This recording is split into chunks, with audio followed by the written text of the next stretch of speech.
Well, good afternoon. Thank you so much for tuning back in to the YouTube channel. If you don't mind, go ahead, hit that like button, hit that subscribe button, and share this.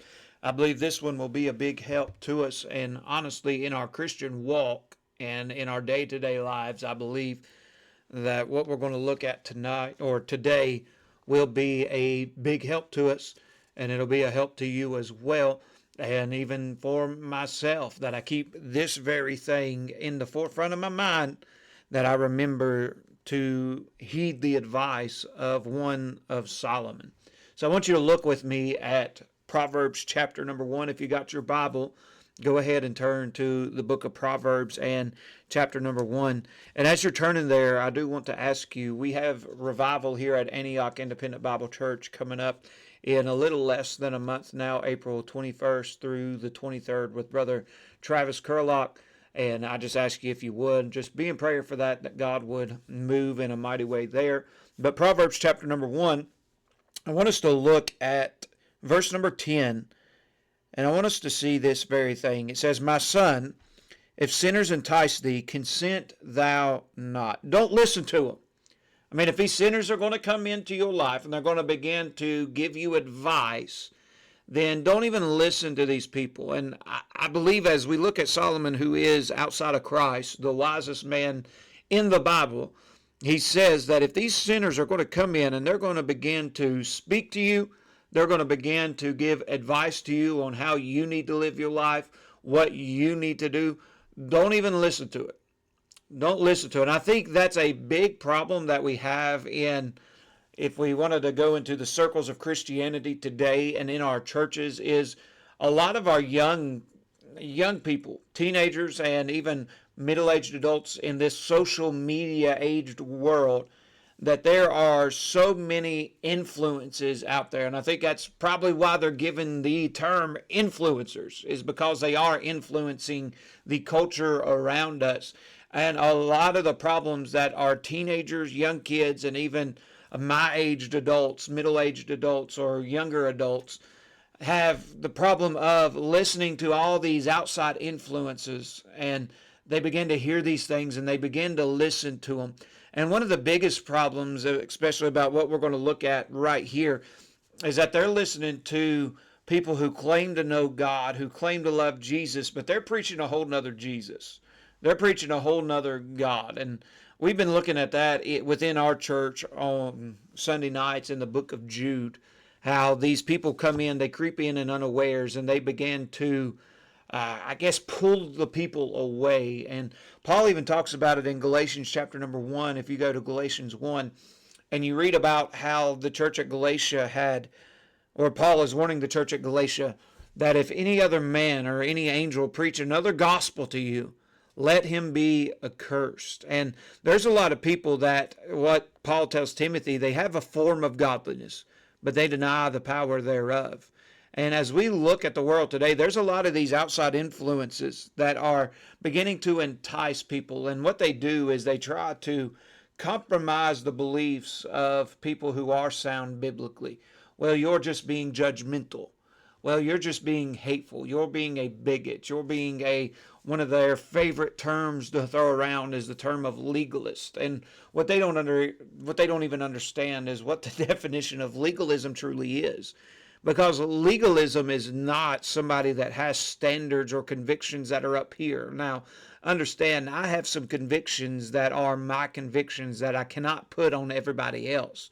But just because you don't have the same convictions that I do does not mean that I believe that you are lost. And that's what legalism is adding works to salvation, that you have to wear a shirt and a tie, you have to wear this, or you have to do that to be saved. No, we believe that salvation is for by grace through faith. It's our belief in the Lord Jesus Christ and what he did for us. That's how we are saved. It's not the church that you attend, or the music you listen to, or you have to wear this or you have to wear that. Now, while all of those things I believe are pretty important things, those are my convictions.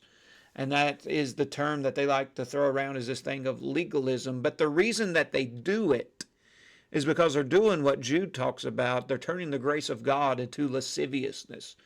They are taking the grace of God, and because God is gracious, and every single one of us believe that God is a gracious God. He is. And I'm thankful that He's a gracious God. But because of that, and because God is gracious, they are going out then, and then they are living any way that they want to, because God is gracious. Now, Romans 6 blows that sort of ideology out of the water. It says if you've been saved, or let's look at Romans 6. I don't want to misquote it. Romans 6, even verse number 1 says, what shall we say then? Shall we continue in sin that grace may abound? Then the very next two words, God forbid. So whenever you're listening to these people who are trying to tell you, well, you can live this way, you can go and do that thing and everything's okay, you better be careful. What they're doing is sinners are enticing you, and you don't even need to listen to them. I think we forget a lot of times also what Paul talks about. I can't remember if it's 1 Corinthians right now or 2 Corinthians. You can go and you can look it up. But that Satan himself even transforms himself into an angel of light. And we need to remember that a lot of times, or most of the time, Satan will not try to destroy the church from without. He'll try to destroy it from within. And the same thing goes within our Christian circles a lot of times, as you let this one Christian who says that they know God, but their lifestyle does not show that they love God. But they'll say that they love God, but God will forgive them if they go out and they drink, or they go out and they party, and they go out and do this, because God is gracious. No, don't even listen to them. Get you some people around you that is running the same race that you're running the same direction that you're running. There was another verse that I wanted to pull out. And as I think about this verse, I don't know what happened to this man, but he was pretty close to me. He was preaching. He was doing all these things, and he was serving God. I truly believe he's saved, and I truly believe God was using him. And I'm not sure exactly what happened, but this verse reminds me of this young man, and it's Galatians chapter 5 and verse number 7. And this is what Paul says. He says, ye did run well. He's saying at a moment, or there was a time when you were running very well. You was going the right direction. You were reading, you were studying, you were praying, you were attending church, you were faithful, and you were running this race that we are all running. You were running it well. But then look at what Paul says afterwards. He says, who did hinder you, that ye should not obey the truth? Who did you allow into your life? Who, like what Solomon was talking about there in Proverbs chapter number 1, what sinner enticed you? And instead of not consenting to that sinner, instead of not listening to him, who was it that enticed you? Who was it that got your ear for you to listen to, that has now caused you to stumble and has caused you to fall?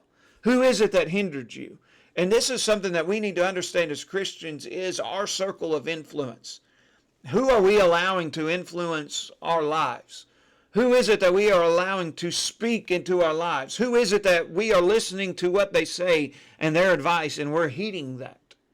Because if you're not careful, you might let the wrong voice into your life. You might let that wrong, or that wolf in sheep's clothing, or that hireling of a pastor or preacher speak, and you're like, man, that sounds good. Man, I like that. Because let's be honest, our flesh probably likes the sound, or not probably likes it, likes the sound of, oh, I can just go out and live any way that I want to, and God's just going to forgive me. God is just going to look past that, and he's just going to have grace on that. I don't think that's the case. While God is gracious, I believe you play around with God too much, you're going to mess up, and you're going to find out that God is not just a gracious God, but God is a just God. So who is it that is speaking into your life? Or as a word of warning, as a watchman to each and every single one of us, and to myself, who am I allowing to speak into my life? Because if it is somebody who is trying to speak into my life that doesn't go along with this book, and is not running in the same direction that I'm running, I cannot consent to that person. I can't allow that person to speak to me or speak into my life and give me the advice that I heed to it. Yeah, I might hear it, but then that's when I need to pray what John says. I believe it's in 1 John chapter 4, I believe, where he says, let me find it here. 1 John 4:1, Beloved, believe not every spirit, but try the spirits, whether they are of God, because many false prophets are gone out into the world. Be aware. Who are you allowing to speak into your life? Put some guardrails up. Put a hedge up. Pray and ask God to give you discernment, that you can know the truth from the lies.